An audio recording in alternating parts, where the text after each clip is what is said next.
Soomaalidu wada hadal dhawaaqa dawarsatada labada doc ku dalacday iyo aqoon-yahanada qabuurta u qiiraysan iyada iyo saygeedu waxay u hayaameen dalka Yemen dacdaradii dalkooda ku haysay u dulqaadasho daradeedii ayay micinsadeen inay dal kale u safraan malaha nafta ku lahayd halkaas ayaa isbedel ku yaal oo silic ku noolaashanimadan si dhaanta ayaad helaysaan da'deedu waa 23 jir saygeedii oo 3 bilood mootani isagu waxa uu ka weynaa afadiisa 2 sano kolkii ay Yemen tageen xero qaxootiyeed ayay degeen waxa halkaas ugu calool galay ilmo waxa mucaashaqiintii soo barakacay u dhashay wiil aabuhu waxa uu ka shaqeeyaa masixida gawaarida halka hooyadu ay guriga saaxiibidiisa qaabilsan tahay muddo waxay ku jiraan noloshoodaas basaasta badan oo aan noole bini aadaneed jeclaysaneen bal ay yihiin dad waayaha adkaanta ugu camaleeyay kulaylismay waxa tii alle u timi ninkii geeridu waa lama dhaafan la wada dhadhaminayo kan xidna male hadii aan cidnaba la daynin gabadhii waa tan barooratay kolkii uu dhintay ninkeedii waxa hooyada caloosheeda curdin ku ah ilmaha haatan caloosha ay ku sidato waxay wajaheen waayo cusub hooyadii labadeedii caruur ahaa ee mid caloosha ku jiray dawarsasho dow aan ahayn nafteedu waa awoodi weyday ehel caawiya male ilmaheedii ifka joogay ayay dhabarka ku qaadatay caloosheeduna waa mid sidkeedii bilo yari ka harsan yihiin culays calaaca loo cuskado ayay qabtaa hooyadaas da'da yar ee Soomaaliyeed ee labada doc ku sidata oo dawarsiga u kala xadaa hooyada Soomaaliyeed muhiimadeeda ugu weyn ee ay u barya tagtaa waa caanihii uu cabbi lahaa wiilkeeda yari kan caloosha ku jira hooyadu cunto ay hesho waa u door balse isagu ifka ma joogo oo boohintiisa lama maqlaayo malaha caloosha ayuu ka cabaadaya yaa og kolka aad la sheekaysato gabadhaas waad ashqaraaraysaa malaha Soomaali ka dadnimo wanaagsani ma jiro ayaad isoran waayaha adag ayaa carbiyay bini aadan dhibaatada u adag ayay soo baxday waana u bislaatay ka damqashada dadka dhibaatooyinku haystaan anaha wiilkeeda haday habeenkaas la soo hooyato iyaduna bariis yar karsato oo wiilaheeda ayay ku xamdidaa salaada cishaa'igeeda kadib waxay ku ducaysataa in alle dar ka mid ah dararka jannaadkiisa geeyo saygeedii oo kolka ay khadiifada yar kaligeed seexato baasheeda ay ka daydo walow ay ubadkii iscalmashadooda ka dhashay uu dhinac joogo haddana waa gabar qalbigeeda caashaqi ay ninkeeda u haysay ka buuxo waa hadal aqoolad hadal maala yacnigeedkuna afkeeda waa ku yar yahay goor ay maali weyn tahay ayaankeedii dawarsina maalintaas ay ku soo heli weyday aysanna birteed hayn saaka soo fooftagideedii ilaa waqtigan hargalmada ah waxa balbalay beerka hooyada kadib markii uu wiilkeedii ay dusha ku sidatay boohinta baahidu keentay kala goyn waayay murjuxan mahadlaanka ah ee mucaashaqiinta soo barakacay ka beermay hadii uu dareemi lahaa dareen diiqadeedka hooyadii saaqay sidaas uma booyeen malaha waa kan wiilkeedii yaraa ee ay dusha ku sidatay dhabarka wajigeeda ku xoqay kuleylka milicda iyo hamuunta ay u joogaan ayaa boohinta beerkiisa baradhisay ka keentay hooyadii waa taasi madluusan u luudaysa waa culayska labada doc ka saaran iyo hamuun tirasho la'aanta ay la soo subax baxday boohinta wiilkeeda iyo waxba uma awoodaan nimadeeda ayaa beerka dhaqaajiyay hooyadaas waa iyada ku heestay heestan boohintaadi iyo balalaynta baashow beerbararintaadan baahidaadan bogay balbalin basaasta dusheena buuxda biyo baatoona beelka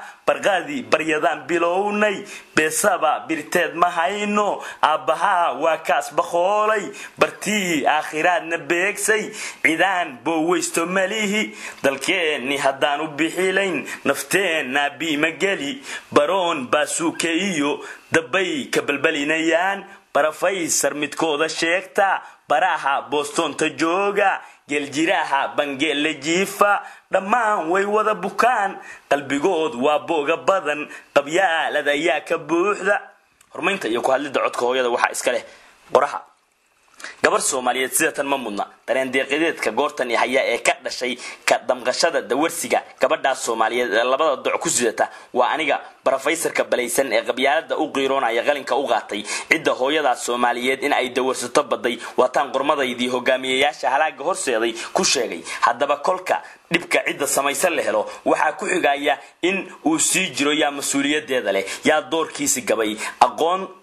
kana oday dhintay sharafti u doonidiis ugu hawlgalay professorka qabyaalada u qiiroonaya professor Ahmed Ismail Samatar professor Ali Khalif Gallayr professor Maxamuud Togane professor Abdiwali Maxamed Ali Gaas doctor Adna Aadan iyo kuwa kale oo badan waa aqoon-yahano Soomaaliyeed aqoonta bini'aadanku ururiyo meel sare ayay ka gaareen waa aqoon-yahankii Soomaaliyeed ee looga fadhiyay inay waayo cusub dadka Soomaaliyeed u duwaan oo dhibaatadan ka saaraan oo muxuu dadka kale uga soocan yahay armad akhriye dhaxda waa aqoonta hadaba aqoon-yahanadaas darajada aqoon bini'aadaneedka professornimada ka gaaray ee Soomaaliyeed waxay noqdeen kuwa gabay doorkoodii oo maxaa sidaas yeelay qabyaalad professorka Soomaaliyeed ee Boston ama Bristol bare jaamacadeedka ka ah iyo geeljiraha Bangeele ban gobolka Galguduud ku yaal geela ku raaca waa kuwo hal qaab u wada nool sidee waxay wada qabaan xanuunka dhimirka aafeeya ee qabyaalada labadooduba geeljiraha iyo professorka Soomaaliyeed waxay u qiiraysan yihiin qabyaalada oo ah dhibaatada dawarsiga baday hooyada da'da yar ee Soomaaliyeed waxaan qormadaydan ku faalo dul istaagi Professor Ahmed Ismaaciil Samatar oo aan anigu is oran jiray malaha isagu waxa uu ka cararayaa oo ceeb aqligiisu u arkaa inuu qof qabyaaladeed noqdo isaga oo professor ah waa sakaawadiinka cusub oo waa aragtiyahan himilo sare iyo odoros samata bixineed oo qowmiyad Soomaaliyeed ku salaysan huwan waxaan difaaci jiray kolka qof Soomaaliyeed oo xanuunsan Ahmed Ismaaciil Samatar dhoo waa qabyaaladiiste waxaan oran jiray xirada yaan laga bixin ayaad wadaa oo xanuunka aad qabto ee qabyaalada ayaad qof kasta ku shaabadaynaysaa waxaan la soo boodi jiray professorku waa shakhsi kuwa kale aqoon-yahanada ee Soomaaliyeed ka duwan waa bini'aadan dhab ah oo bahalnimada qabyaaladu sababto aqoontiisa ayaa u diidaysa garasho sarena waa mid guuluhu siiyay heel qaran ayaan aasaasnay idinka iska leh ku soo biira Soomaalinimo iyo muslimnimo u adeegid weeye ujeedka ururku qodbada macaan jeedin fogeynta dawlad qabyaaladeed kala qoqobida dhulka dalka Soomaaliya oo siyaasad qabyaaladeed soo hodin qabyaaladeed nin dhintay lagu kala faquuqo diidid midnimo doonid si adag u tilmaamin dhibaatada dalka Soomaaliya ku dhawaaqid in Soomaalidu tahay dad dayacan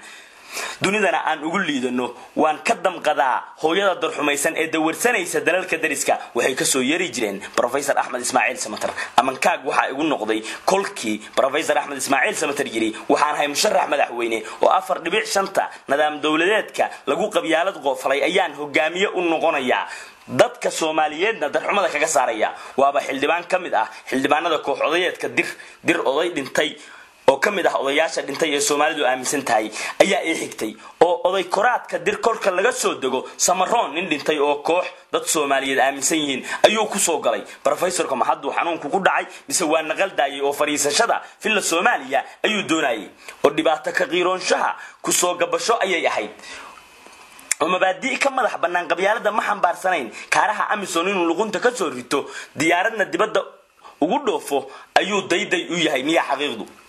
haatan Mareykankii uu deganaa ayuu ku noqday isbedel weyn ayuuna Muqdisho kala yimi si aan ka gabasho lahayn ayuu professorku haatan ugu qeylinayaa anigu dir ayaan ahay daarood iyo hawiyana dulmi bay badan dir daarood hawiye odayaasha loo bixiyo loo dilo ee la aaminsan yahay waxaan isleeyahay Professor Ahmed Ismaaciil Samatar inuu la soo istaago anigu nin dira ayaan ahay gibilayna waan ka imi waxa dadka Soomaaliyeed ee dayacan uga dib yaraan lahayd in professorku iska aamuso sababtoo ah dir baan ahayda professorka ee uu qabyaalada dhiira gelinayo waxay qayb ka tahay dhibaatada si socoshadeeda iyo aragtiyada dadka qabyaalada dagaalanka ah in ay dhaawacdo yoolalkooda oo dorosan ee looga hortagi karo mustaqbalka fog qabyaalada laguna abuuri karo jiilal cusub ee Soomaaliyeed oo sida bini'aadanka u nool Professor Ahmed Ismaaciil Samatar waxaan u faalayn kuwa kale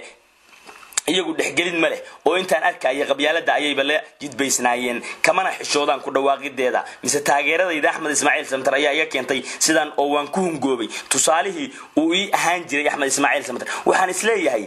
barayaasha ay jaamacadda wada dhigaan ee iyagu Mareykanka ah soo kama diiqadoodaan kuweenu waa kuwa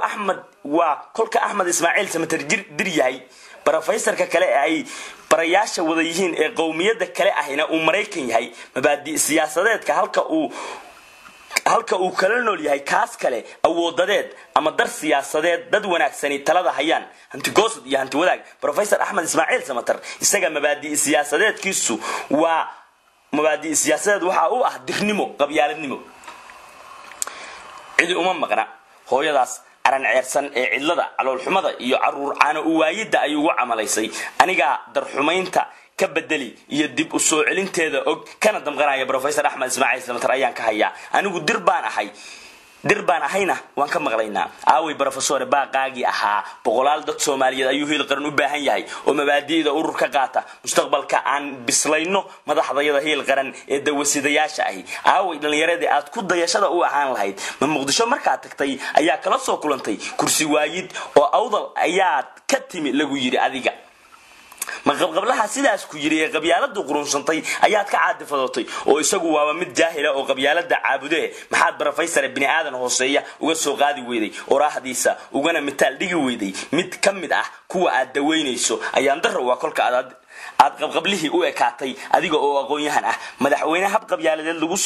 soo baxo miyaa dadka Soomaaliyeed dhibkeeda lagu xallin karaa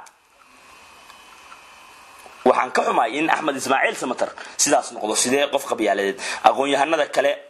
waa kuwa sidaas wada dhamaantood waxay wada doonayaan kursi waxayna ku doonayaan dhabaha qabyaalada kolkaasna waxa sameysmaya cadaawada ay isu qabaan waxay qayb weyn ka yihiin qoryo iibinta iyo qalalaasaha dalka Soomaaliya aqoon-yahanka qabyaaladeysani waxa uu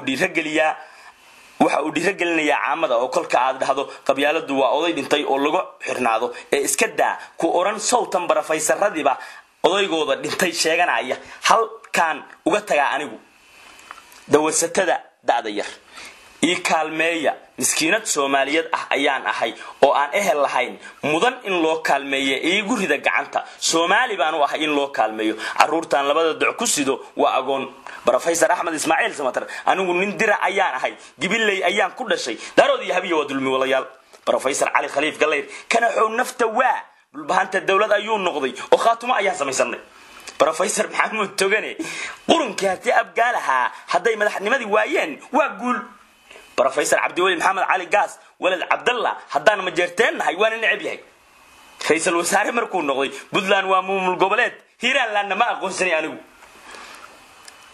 ditorayso adna aadan caalamku dawladda Soomaaliland ha aqoonsanin hadaan nahay isaaq awoodadeed demokratos ayaanu ku talaabsanay Soomaaliyana waa xarunta argagixisada iyo burcadbadeeda